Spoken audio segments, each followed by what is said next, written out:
স্নেহের শিক্ষার্থী, তোমাদের স্বাগত জানাচ্ছি উচ্চ মাধ্যমিক পদার্থবিজ্ঞান ক্লাস প্রথম পত্রের চতুর্থ অধ্যায় অর্থাৎ নিউটনীয় বলবিদ্যায়। আমি আনিসুর রহমান, প্রভাষক, পদার্থবিজ্ঞান বিভাগ, ভেড়ামারা কলেজ, ভেড়ামারা, কুষ্টিয়া। প্রিয় শিক্ষার্থী, শীতকালীন ছুটির পরে আজকে আমাদের প্রথম ক্লাস হচ্ছে এবং নিউটনীয় বলবিদ্যা ক্লাসে আজকে আমরা শুরুর কিছু বিষয় নিয়ে শুরু করব, অর্থাৎ শুরু। তো তোমরা কি বলতে পারবে যে নিউটনীয় বলবিদ্যা কেন আমরা এটাকে নিউটনীয় বলবিদ্যা বলছি, কি কারণে? তোমরা যারা পারবে তারা একটু কমেন্টে আমাকে জানিয়ে দাও নিউটনীয় বলবিদ্যা বলতে আমরা কি বুঝি। তার আগে আমি একটু তোমাদের হেল্প করি, সেটা হলো আজ থেকে প্রায় 120 বছর আগে বা তাও একটু আগে ধারণা করা হতো সময়, ভর এগুলো সব ধ্রুবক বা কনস্ট্যান্ট রাশি। কিন্তু বিজ্ঞানী আইনস্টাইনের পরে প্রমাণ হলো, অর্থাৎ আইনস্টাইনই প্রমাণ করলেন যে না, এগুলো আপেক্ষিক, পরিবর্তনশীল। অর্থাৎ বিজ্ঞানী নিউটনের পরবর্তী এবং নিউটন একটা ভিত্তি, যার উপরে ভিত্তি করে মনে করা হয় যে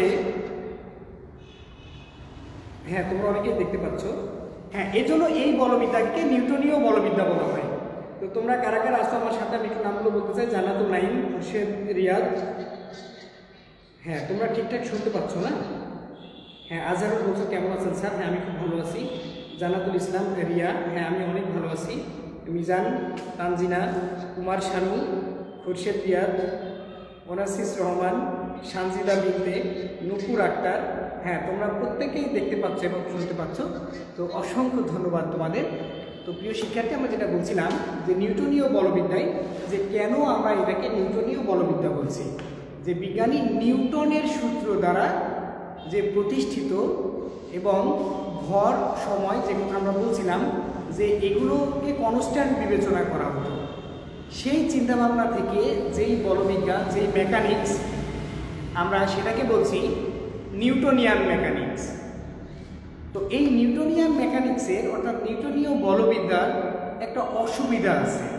তোমরা কি জানো যে এই নিউটনীয় বলবিদ্যার অসুবিধাটা কি, অর্থাৎ এর ত্রুটিটা কি?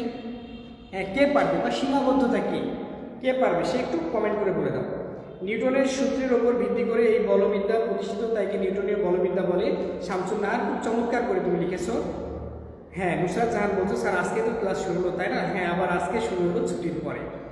হ্যাঁ, তোমাদের যেটা বলেছিলাম তোমরা সেটা বলো আমাকে, যে কি বললাম, যে নিউটনীয় বলবিজ্ঞানের সীমাবদ্ধতাটা কি? সীমাবদ্ধতা হলো, খেয়াল করো যে আইনস্টাইনের সূত্রগুলোকে কেন আমাদের প্রয়োজন হলো, দরকার হলো। কোনো বস্তু যখন আলোর বেগে চলে, অর্থাৎ যেই বস্তুর বেগ অনেক বেশি, সেই বস্তুর হিসাব নিকাশ আর নিউটনীয় বলবিদ্যা দিয়ে করা যায় না। এটি হলো নিউটনীয় বলবিজ্ঞানের সীমাবদ্ধতা। কেমন? আচ্ছা, তাহলে আমরা আজকে কি কি বিষয় নিয়ে আলোচনা করব? প্রথমে একটি চমৎকার রাশি নিয়ে আমরা আলোচনা করতে চাই, সেটি হলো বল। তাহলে তোমরা আমাকে কমেন্ট বক্সে বলবে যে বল কি এবং বলের বৈশিষ্ট্য কি কি, তোমরা আমাকে একটু বলবে। কেমন? এখানে আমি লিখে দিলাম নিউটনীয় বলবিদ্যা নিয়ে আমরা কথা বলছি। কেমন? নিউটনীয় বলবিদ্যা নিয়ে কথা বলছি। আর আমাদের এই ক্লাসটি হচ্ছে কোথায়? কিশোর বাতায়নে। সেটাও আমরা একটু লিখে দিতে চাই যে আমাদের এই ক্লাসটি কিশোর বাতায়ন প্ল্যাটফর্ম থেকে হচ্ছে। তাহলে আমরা উচ্চ মাধ্যমিক পদার্থ বিজ্ঞান নিয়ে কথা বলছিলাম, সেটাও আমরা একটু লিখে দিলাম যে পদার্থ বিজ্ঞান, কারণ অন্যরা তো বুঝবে না, তাই না? যারা অন্যান্য সাবজেক্টের, পদার্থ বিজ্ঞান প্রথম পত্র। কেমন? ওকে, আমরা এগুলো একটু, হ্যাঁ, এগুলো আমাদের এখানে থাকবে, ফিক্স থাকবে। কেমন? তো যে কথা বলছিলাম যে বল কি, খেয়াল করো যে একটা ট্রাক মনে করো রাস্তায় দাঁড়িয়ে আছে, এই ট্রাকের সামনে যদি তুমি নাচানাচি করো তাহলে কোনো অসুবিধা নেই। অসুবিধা আছে, কারণ ট্রাক দাঁড়িয়ে আছে। কিন্তু খুব সাবধান, ট্রাক যদি গতিশীল থাকে আর তুমি যদি ট্রাকের সামনে গিয়ে পড়ো তাহলে কি আমরা হাত উঁচু করে দেব। আচ্ছা, তো যাই হোক, মূল কথাটা হলো যেটা বলছিলাম যে তাহলে কি তার একটা শক্তি যে সব কিছুকে চুরমার করে দিয়ে যায়। যেমন ধরো একটা গাছের সামনে যদি এই ট্রাক বাঁধে বা গাছের সাথে যদি বেঁধে যায় তাহলে কি হবে, চলন্ত ট্রাক কি করে গাছকে ফেলে দিতে পারে। তার মানে আসলে কি তার মধ্যে কি আছে, একটা বল আছে। তাহলে আমরা এই বল এটা একটু সংজ্ঞায়িত করতে চাই। তাহলে তোমাদের বলেছিলাম, তোমরা যারা সংজ্ঞায়িত করেছো দেখি একটু, হ্যাঁ, ভর ও ত্বরণ তোমরা বলেছো এক কথায়, গুড। যার প্রভাবে স্থির বস্তু গতিশীল হয় তাই বল, এটা বলেছো। কে বলেছো এটা? মোসাফির। আচ্ছা, গুড। আরেকটা বলেছো মোহাম্মদ শাহ আলম। তারপরে বলেছো নাহিদ। তোমরা অসম্ভব সুন্দর করে বলেছো যে যা স্থির বস্তুর উপর ক্রিয়া করলে বস্তুটি গতিশীল হয়। আবার গতিশীল বস্তুর উপর, মনে করো তোমার বন্ধু বাইসাইকেল চালায় আসছে, তুমি সামনে থেকে হ্যান্ডেল চেপে দেবে, তার মানে কি স্থির হয়ে গেল। খেয়াল করো, যা গতিশীল বস্তুর গতিকে পরিবর্তন করতে পারে বা স্থির করে দিতে পারে, আর স্থির বস্তুকে গতিশীল করতে পারে বা গতিশীল করার চেষ্টা করো। অনেক সময় গতিশীল হবে এরকম না। যেমন ধরো তুমি একটা দেয়াল, ওয়ালকে তুমি ধাক্কা দিচ্ছ, মানে বল দিচ্ছ, ফোর্স ক্রিয়েট করছো, তাহলে ওয়াল তো চলে যাবে না, কিন্তু আসলে তুমি সরানোর চেষ্টা করছো আর কি। তাহলে আমরা এটাকে বলবো বল। তাহলে বলের কিছু বৈশিষ্ট্য আছে এবং এই বৈশিষ্ট্যগুলো খুব চমৎকার বৈশিষ্ট্য। কীরকম দেখো, প্রকৃতিতে বল জোড়ায় জোড়ায় থাকে।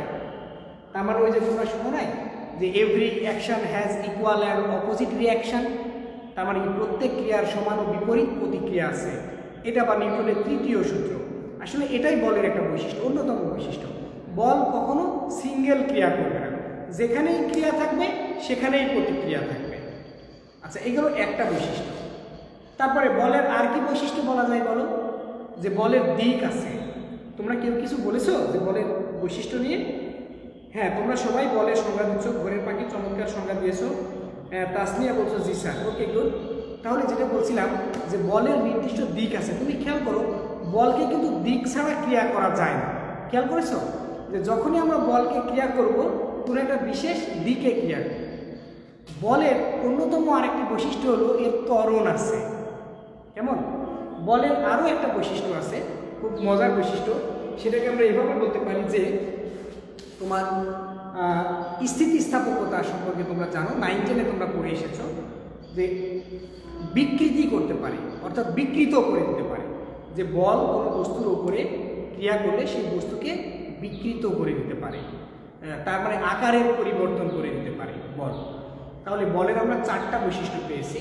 খুব ভালো হয় যদি তোমরা এই 4টা বৈশিষ্ট্য খাতায় যদি লিখে ফেলতে পারো, খুবই ভালো হয়। তাহলে একটা বৈশিষ্ট্য কি, বলের দিক আছে।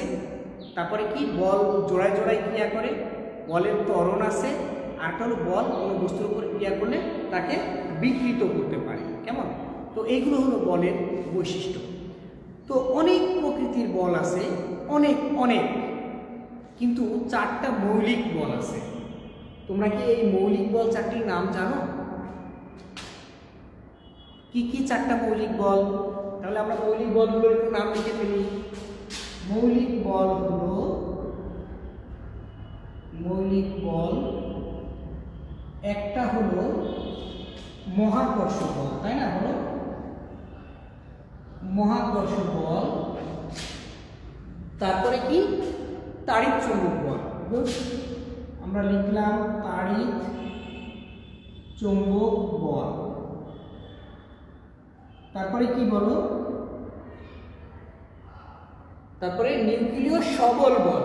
গুড, তোমরা তো অনেকেই বলছো এটা, নিউক্লিয় সবল বল। আরেকটি হলো নিউক্লিয় দুর্বল বল। কেমন? তো এই বিষয়গুলো নিয়ে আমরা একটু কথা বলতে চাই তোমাদের সাথে। হ্যাঁ, তোমরা অনেকেই বলেছো, ওকে গুড। সবল নিউক্লিয় বল বলেছে তাসনিয়া বলেছে, তড়িৎ চৌম্বক বল বলেছে মোহাম্মদ সালে, সে 4টা বলেরই নাম বলেছে। সিরাজুল আখি, তুমি সবগুলোরই নাম বলেছো, অসংখ্য ধন্যবাদ। হাদিউল ইসলাম হাসিন, তুমি সবগুলো নাম বলেছো, gravitational force, electromagnetic force, strong nuclear force, week nuclear force, অসংখ্য ধন্যবাদ তোমাকে। তাহলে আমরা এই বলগুলো নিয়ে একটু ব্যাখ্যা করতে চাই। মজার ব্যাপার হলো যে আমাকে মাস্টার্সে ফিজিক্সের মাস্টার্সে এই সবল নিউক্লিয় বল নিয়ে প্রশ্ন করা হয়েছিল, সেগুলো নিয়ে কথা বলবো তোমাদের সাথে, সবগুলো নিয়ে। তো তোমরা মহাকর্ষ বল সম্পর্কে তোমরা অলরেডি জানো যে মহাবিশ্বের প্রতিটি বস্তুকণা একে অপরকে নিজের দিকে আকর্ষণ করে, ঠিক আছে? এই আকর্ষণ বলের নাম হলো মহাকর্ষ। মহাবিশ্ব কত বড় সেটা বলো। আসলে তুমি যত বড় কল্পনা করছো মহাবিশ্ব এর চেয়েও বড়। তাহলে এই মহাবিশ্বের প্রতিটি বস্তুকণার মধ্যে আকর্ষণ কিরকম? ধরো আমার এই পেন, এই কলমটার সাথে সূর্যের আকর্ষণ। চিন্তা করো সূর্য কত দূরে, যেখান থেকে আলো আসতে প্রায় 8.5 মিনিট টাইম লাগে। আলোর কি বেগ তুমি তো জানো, 3 × 10⁸ মিটার প্রতি সেকেন্ডে। তাহলে এত দূরের সূর্যের সাথে কলমের আকর্ষণ আছে, আমার আকর্ষণ আছে, তোমার সাথে আকর্ষণ আছে। এমনকি তোমরা যে যেখানে বসে ক্লাস করছো তার সাথেও আমার কিন্তু মহাকর্ষ বল কাজ করছে। কি মজার ব্যাপার না? মজার ব্যাপার হলো এই মহাকর্ষ বলের তীব্রতাটা খুব কম। যদি কম না হতো তাহলে কি বিপদ ছিল দেখো, যে আমি যেতে যাচ্ছি তুমি আমাকে আকর্ষণ বল দ্বারা নিয়ন্ত্রণ করে ফেলছো, তুমি আমাকে যেতে দিচ্ছ না, তখন কিন্তু এরকম হতো। এই বলের পাল্লা অসীম পর্যন্ত। তার মানে ওই যে বললাম তুমি যত বড় কল্পনা করছো তার থেকেও বড়। তাহলে এই গেল মহাকর্ষ বল। তারপরে তাড়িৎ চৌম্বক বল। সেটা কি? তাড়িৎ চৌম্বক বল হলো যে এর মধ্যে দেখো দুইটা মিলে কিন্তু একটার ওয়ার্ড, তাড়িৎ এবং চৌম্বক, তড়িৎ এবং চৌম্বক। তার মানে আধানের মধ্যে হবে দুটি আহিত বস্তুর মধ্যে যে চৌম্বক বল কাজ করে সেটা হলো তাড়িৎ চৌম্বক বল। আসলে রাসায়নিক বিক্রিয়ার সময় এই তাড়িৎ চৌম্বক বল সৃষ্টি হয়। তারপরে দেখো নিউক্লিয় সবল বল, খুব গুরুত্বপূর্ণ এটি। যদি নিউক্লিয় সবল বল না থাকতো তাহলে কি যে সমস্যা হতো এটা বলে শেষ করা যাবে না। কিরকম দেখি আমরা একটু। মনে করো নিয়ন, নিয়নের পারমাণবিক সংখ্যা হলো 10। আচ্ছা নিয়ন না, নিয়ন তো নিষ্ক্রিয় মূল, এটা নিয়ে তোমাদের মধ্যে খটকা বাঁধতে পারে। ফসফরাস বল 15। এর মানে কি? এর মানে হলো ফসফরাসের যে নিউক্লিয়াস তার মধ্যে 15টা প্রোটন আছে। কেমন? ওটা 1 2 3 4 5 6 7 8 9 10 11 12 13 14 15। আর বাইরে বিভিন্ন কক্ষপথের ইলেকট্রনগুলো আছে, তাই না? তাহলে মূল প্রশ্নটা হলো যে এই যে এতগুলো প্রোটন অর্থাৎ ধনাত্মক চার্জ, নিউক্লিয়াস কিন্তু খুবই ক্ষুদ্র জায়গা, তো এই জায়গায় কিভাবে আছে? কারণ এটা তো বিকর্ষণ করে এটা ভেঙে যাওয়ার কথা। তো খেয়াল করো, এটাই হলো মূল প্রশ্ন যে তারপরেও কেন নিউক্লিয়াস টিকে আছে। এইটার উত্তর হলো এই নিউক্লিয় স্ট্রং ফোর্সের কারণে, নিউক্লিয় সবল বলের জন্য আসলে এটা টিকে আছে। কি আমরা এই জায়গাটা বুঝলাম কিনা একটু বলো তো? হ্যাঁ, পি ফসফরাস 15, গুড। ফারহা ইসলাম বলছো আমি 15 লিখেছিলাম, ওকে, অসংখ্য ধন্যবাদ। হ্যাঁ একদম সংজ্ঞা দিয়েছো। সিরাজুল আখি বলতো যে বল দ্বারা পরমাণু গঠিত হয় সেই বল হলো নিউক্লিয় সবল বল। গুড, হ্যাঁ ঠিক আছে, ওকে। তাহলে আমাকে একটু বলো যে তাহলে যেটা বলছিলাম নিউক্লিয় দুর্বল বল, আমাকে কি বলতে পারবে নিউক্লিয় দুর্বল বল কি? অর্থাৎ যে বিক্রিয়ার, আচ্ছা আরেকটা বিষয় আছে যে এই নিউক্লিয় সবল বল 10⁻15 মিটার, অর্থাৎ 10⁻15 মিটার। তার মানে নিউক্লিয়াসের যে রেডিয়াস ব্যাসার্ধ সেই পর্যন্ত ডিস্টেন্স পর্যন্ত এই বলটা কাজ করতে পারে, তারপরে আর সে পারে না। তাহলে এখন আমাদের প্রশ্ন হলো নিউক্লিয় দুর্বল বলটা কি? নিউক্লিয় দুর্বল বল হলো যে বিটা ক্ষয় হয়। তোমরা বিটা ক্ষয়ের নাম শুনেছ, যে রাসায়নিক বিক্রিয়ার সময় যে ক্ষয় হয় সেইগুলো হলো নিউক্লিয় দুর্বল বল। তো এটা তোমার রেডিয়াসটা 10⁻16 17, 10 ইনভার্স 18 পর্যন্ত তোমার নিউক্লিয় দুর্বল বল কাজ করতে পারে। তাহলে এখন আমরা নিউটনের 3টা সূত্র নিয়ে কথা বলতে চাই। তো তোমরা সূত্র 3টা নিশ্চয়ই তোমাদের মনে আছে কি, তাই তো? তাহলে প্রথম সূত্রটা কি ছিল? নিউটনের গতির প্রথম সূত্র। প্রথম সূত্রটা এরকম ছিল যে বাহ্যিক বলের অনুপস্থিতিতে, অর্থাৎ কোনো বস্তুকে যদি বাইরে থেকে বল প্রয়োগ করা হয় তাহলে কি হবে? বাইরে থেকে বল প্রয়োগ না করলে কি হয় বলতো? যদি স্থির থাকতো আগে থেকে তাহলে সে স্থিরই থাকবে, আর যদি গতিশীল থাকতো তাহলে সে গতিশীল থাকবে। তাহলে আমরা সেই কাজটা এখন করব, যে অর্থাৎ প্রথম সূত্রটা আমরা কি বলবো, যে বাহ্যিক বলের অনুপস্থিতিতে স্থির বস্তু স্থির থাকে এবং গতিশীল বস্তু সমদ্রুতিতে চলতে থাকে। কেমন? তাহলে এই গেল প্রথম সূত্র। দ্বিতীয় সূত্রটা কি বলো? দ্বিতীয় সূত্র হলো ফাইন। হ্যাঁ, তোমরা একেবারে সবাই সংজ্ঞা সহ দিচ্ছ, গুড। তাহলে দ্বিতীয় সূত্র হলো বস্তুর ভরবেগের পরিবর্তনের হার প্রযুক্ত বলের সমানুপাতিক। তাহলে এটাকে আমরা এইরকম বলতে পারি। তার আগে ভরবেগটা আমরা একটু দেখে নিই যে ভরবেগ কি। আচ্ছা, আমরা এই পেনটা ব্যবহার করি যে ভরবেগ কি। ভরবেগ ভরবেগ হলো বস্তুর ভর ও বেগের গুণফল। আমাদের মনে হতে পারে একেবারে ইজি বিষয় নিয়ে কেন আলোচনা হচ্ছে, আসলে আমরা সবাইকে নিয়েই ক্লাসটা করতে চাই। খেয়াল করো, ভরবেগের পরিবর্তনের হার। তাহলে ভরবেগের পরিবর্তনের হার ddt অফ পি। ভরবেগের পরিবর্তনের হার, এই পি এর মধ্যে ভরবেগ mv আছে। ভরবেগের পরিবর্তনের হার কার সমানুপাতিক? বলের সমানুপাতিক। এটা হলো দ্বিতীয় সূত্র। তাহলে আমরা পি এর জায়গায় যদি এমন লিখি d dt of P, this is mv সমানুপাতিক f, তার মানে সমান f, একটা ধ্রুবক দিলাম আমরা। তার মানে এখন খেয়াল করো এমটাকে আমরা একটু কনস্ট্যান্ট বিবেচনা করি। আচ্ছা, আমরা এটা এখানে লিখে দিলাম, এখানে যে এমটাকে কনস্ট্যান্ট বাইরে বের করে দিলাম। দিস ইজ ডিভি ডিটি সমান, এখানে আমরা লিখলাম কে এফ। তাহলে তোমরা জানো যে বেগের হার বা বেগ পরিবর্তনের হার সেটাকে কি বলে? ত্বরণ বলে। তাহলে এম কে সমান কে এফ। তো এই সমীকরণে কে সমান যদি 1 হয়, this is f equal m a. তার মানে গতির দ্বিতীয় সূত্র থেকে আসলে আমরা এফ সমান এম এ সমীকরণটি আমরা বের করতে পারি, তাই না? তো আমরা এখানে ক্যালকুলাস পদ্ধতিতে আমরা দেখলাম যে কিভাবে এফ সমান এম এ এটা হয়। তাহলে প্রিয় শিক্ষার্থী, মূল কথাটা হলো গতির দ্বিতীয় সূত্র থেকে আমরা প্রথম সূত্রে যেতে চাই। আসলে খেয়াল করো, সূত্র মানে এমনি এমনি সূত্র না, সেটাকে গাণিতিকভাবে অর্থাৎ ম্যাথমেটিক্যালি প্রুভ করা যায়। তখনই তুমি বলতে পারবে হ্যাঁ তোমার এটা সূত্র হয়েছে এবং তুমি এটা পরীক্ষা দ্বারা প্রমাণ করেছো। তাহলে আমরা দেখি প্রমাণ করে কি বললাম, দ্বিতীয় সূত্র থেকে প্রথম সূত্রে আনতে চাই।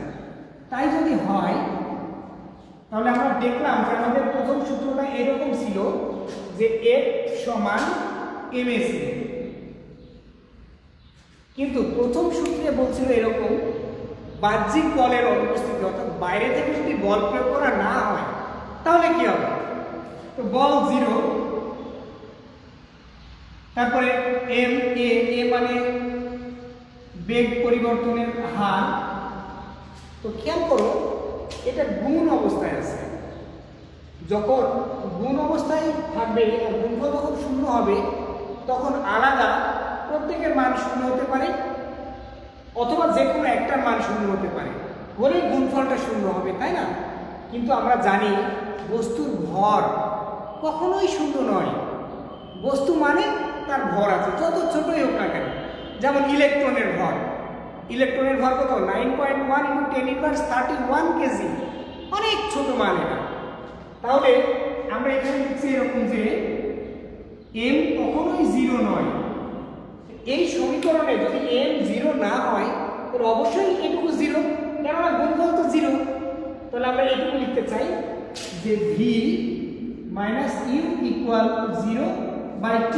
এটা তো ওই পাশে যে 0 হয়ে যাবে, তাই না? তাহলে কি হলো? ইউ সমান ভি হলো। তার মানে কি? এটাই নিউটন বলেছিলেন প্রথম সূত্রের মাধ্যমে যে বাইরে থেকে বল প্রয়োগ না করলে স্থির বস্তু স্থির থাকবে। কিভাবে বুঝলাম? আদিম বেগ শেষ বেগ সমান এবং গতিশীল বস্তু সমবেগে সমদ্রুতিতে চলতে থাকবে।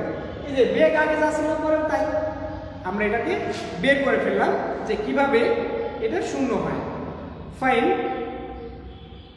ওকে। হ্যাঁ, তোমরা তিনটা সূত্র অনেকেই বলেছো। ওকে ফাইন, ভি সমান ইউ, ফাইন, ইউ সমান ভি, শামসুন নাহার লিখেছো, অসংখ্য ধন্যবাদ।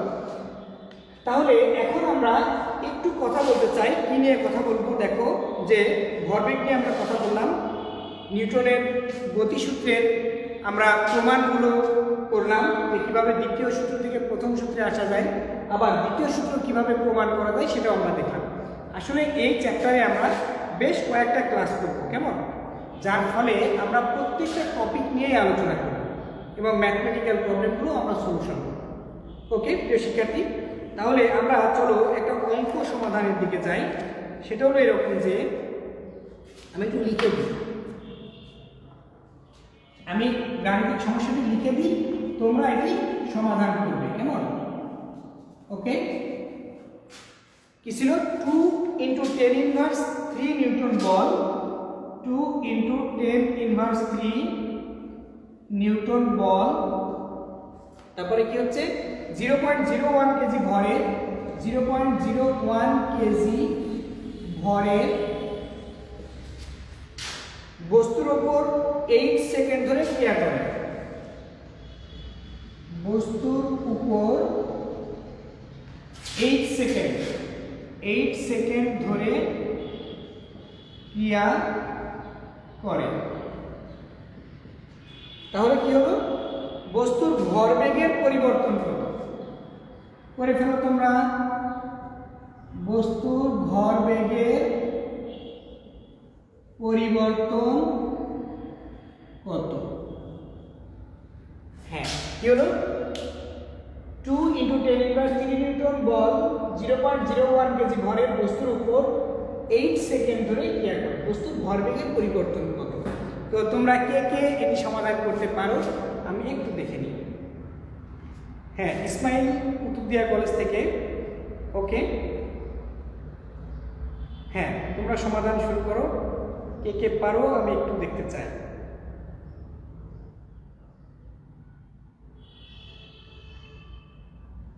আমি তোমাদের সাথে আছি।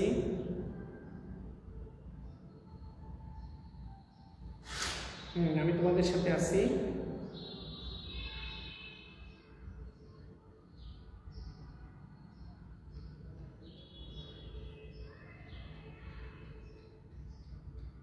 আমি তোমাদের হেল্প করবো, অসুবিধা নাই।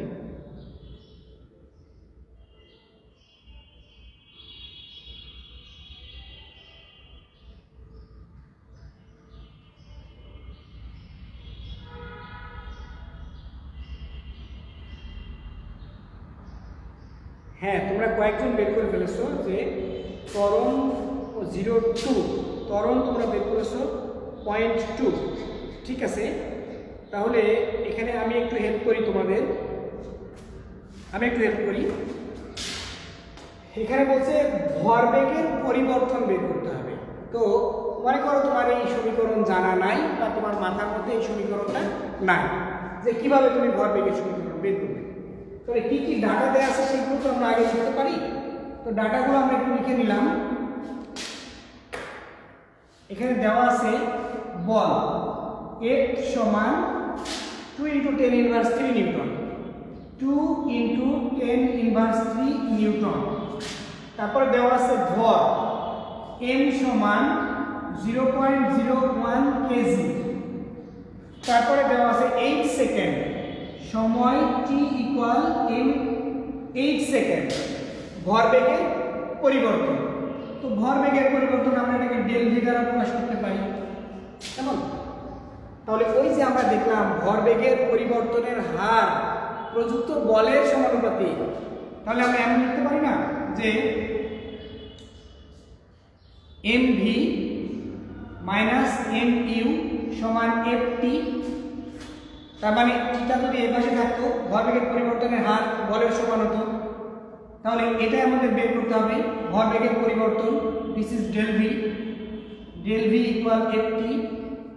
f এর মান কত 2 × 10 ইনভার্স 3 নিউটন ইনটু t এর মান কত 8 সেকেন্ড, এটা হবে 16 × 10 inverse 3 second, sorry metre per second, মানে বেগ মিটার পার সেকেন্ড বেগের এক। কেমন ভরবেগের আমাদের অঙ্কে কি বলেছিল ভরবেগের পরিবর্তন, ভরবেগ আছে, ভরের মধ্যে আছে, খেয়াল করো, তাহলে কেজি হবে। কেমন তাহলে আমরা এটাকে লিখব kg metre per second, kg metre per second. হ্যাঁ, যাদের হয়নি তারা তুলে নাও 1 মিনিট সময়, আর যাদের হয়েছে তাদের জন্য অন্য কাজ দেব। ঠিক আছে, 0.016 গুড হয়েছে, 0 ভোরের পাখি। হ্যাঁ, 0. আব্দুল্লাহ বলেছো 0.016, ওকে গুড, একই মান, ফাইন। হ্যাঁ, kg metre per second, maybe, হ্যাঁ মেবি নয়, fine, kg metre per second, okay good, thank you. তোমাদের আরেকটি আমি গাণিতিক সমস্যার সমাধান করতে দিতে চাই, এটি আমি মুছে দিলাম, আমি।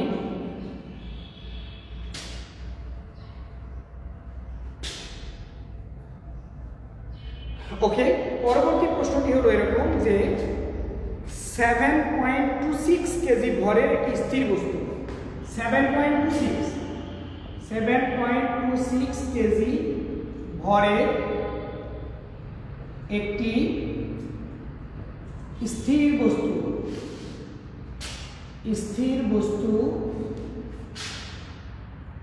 বস্তুর উপর 9.03 নিউটন, বস্তুর উপর 9.03 নিউটন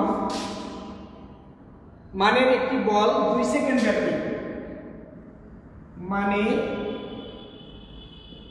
একটি বল 2 সেকেন্ড ব্যাপী ক্রিয়া করে থেমে গেল,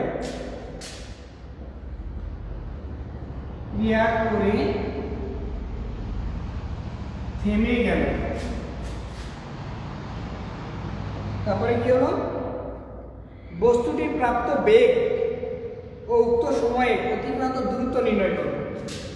বস্তুটির প্রাপ্ত বেগ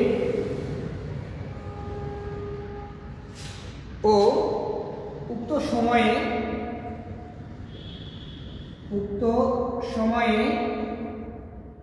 অতিক্রান্ত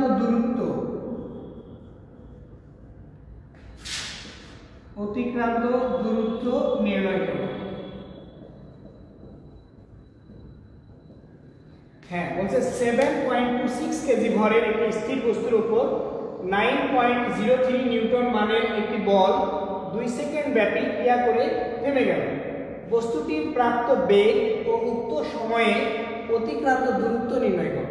তাহলে তোমরা যারা পারবে তারা হিসাব শুরু করে দাও, যারা পারবে না তাদের হেল্প করার জন্য তো আমি আছি।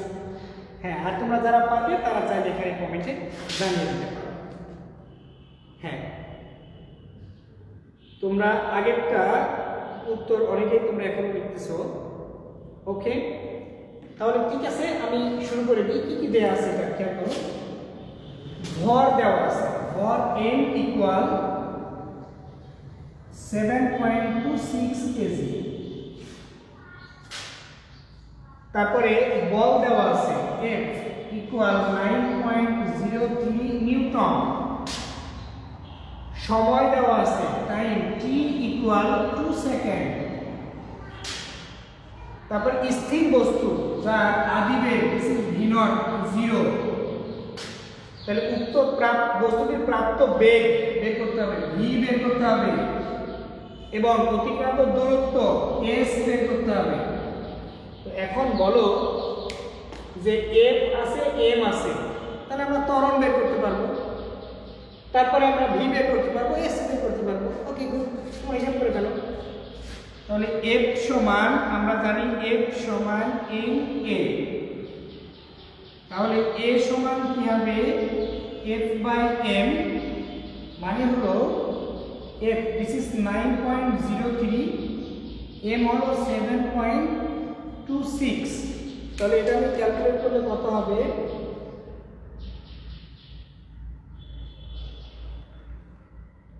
9.03 divided 7.26. This is 1.24. তাহলে 1.24 আমরা লিখলাম 1.24 মিটার পার সেকেন্ড স্কয়ার। এখন তুমি বেগ বের করতে পারবে, এখন তুমি আর কি বের করতে পারবে, দূরত্ব বের করতে পারবে। তাহলে ভি এর জন্য তোমরা কোন সূত্র করছো, ভি এবং এস দুইটাই তোমরা বের করে ফেলেছো এবং দুইটার প্রায় একই উত্তর রয়েছে। ওকে গুড, ফাইন ফাইন, ওকে। তাহলে ভি এর মানটা আমরা দেখি, এখানে আমি একটু লিখি যে ভি সমান V naught plus A T, V naught is 0, এ আমরা বের করলাম 1.24 ইন্টু টি, টি এর মান হলো 2। তাহলে এটার উত্তর তোমরা কত করেছো সেটা আমি এখানে লিখে দিই, 2.49 করেছো তোমরা, ঠিক আছে, তোমরা 2.94 করেছো। ওকে ধন্যবাদ। তাহলে আমি সেটা লিখি 2.48 মিটার পার সেকেন্ড। একইভাবে তোমরা এখন এস এর মান বের করবে, ভি দেওয়া আছে, ভি নট আছে, এ আছে, সবই আছে। তাহলে আমরা যদি এটা করি s equal v not t plus half a t square, তাহলে ভি নট 0 ইন্টু টি এর মান 2 plus half of a, this is 1.24 into t, 2 এর স্কোয়ার। তাই এটাও তোমরা বলছো 224 কেটে গেল, এটাও তোমরা বলছো 2.48, এটা হলো মিটার। ওকে, হ্যাঁ গুড। তাহলে আমরা এটাও সমাধান করে ফেললাম। তো প্রিয় শিক্ষার্থী, এক নজরে আমরা একটু বলতে চাই বা তোমরা বলতে পারো যে আজকে কি কি বিষয় নিয়ে আলোচনা হয়েছে। হ্যাঁ তোমরা বলো, আমি একটু কমেন্টে জানিয়ে দিই যে আজকের ক্লাসে আমরা কি কি বিষয় নিয়ে আলোচনা করলাম, যাতে সবার জন্য বিষয়টা ধারাবাহিকতা থাকে। একইভাবে আমরা আগামী ক্লাসে তারপর থেকে আমরা শুরু করতে চাই। তো তোমরা একটু আমাকে জানাও যে আজকের ক্লাসে কি কি বিষয় নিয়ে আমরা আলোচনা করলাম। হ্যাঁ তোমরা একটু কমেন্টে জানাও ঝটপট।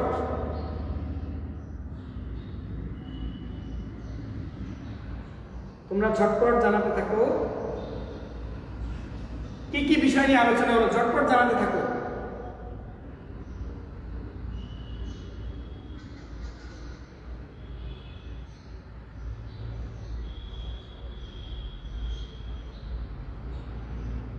Okay good. আব্দুল্লাহ বলছো যে বলের প্রকারভেদ, বলের সূত্র, ফাইন ধন্যবাদ। রাফিয়া জান্নাত বলছো বলের বৈশিষ্ট্য, বিশিষ্ট লিখে ফেলেছো তুমি ভুল করে, বলের বৈশিষ্ট্য। শাহিদ বিন নূর তুমি বলেছো নিউটনের 3টি সূত্র আলোচনা হয়েছে, গুড। ভোরের পাখি বলছো মৌলিক বল নিয়ে আলোচনা হয়েছে, অসংখ্য ধন্যবাদ। মিজান বলেছো বল এবং ভরবেগ নিয়ে আলোচনা হয়েছে, ধন্যবাদ মিজানকে। তারপরে আর কি আলোচনা হলো, এরপরে আমরা 2টি গাণিতিক সমস্যার সমাধান করেছি। তবে আমি আবারও বলছি তোমাদের জন্য যে মৌলিক বল খুব ইম্পর্টেন্ট, এটি তোমরা করবে। এই বলের পাল্লা, এই বলের পাল্লা বলতে বোঝানো হচ্ছে রেঞ্জটা কতদূর পর্যন্ত সে ক্রিয়া করতে পারে, এই বলের তীব্রতা কেমন, এই বলের ফলে কি মৌলিক কণিকার সৃষ্টি হয় বা কোন কণা সে বিনিময় করে, এই বিষয়গুলো খুব গুরুত্বপূর্ণ। তারপরে ম্যাথমেটিক্যাল প্রবলেম যত বেশি পারবে তত বেশি সমাধান করার চেষ্টা করবে। তো শ্রেণীর শিক্ষার্থী, আজকের ক্লাস এই পর্যন্তই থাকবে। আগামীকাল সকাল ঠিক 11টায় এর পরবর্তী অংশ নিয়ে তোমাদের সাথে আবার দেখা হবে। সেই পর্যন্ত তোমরা ভালো থাকো, সুস্থ থাকো।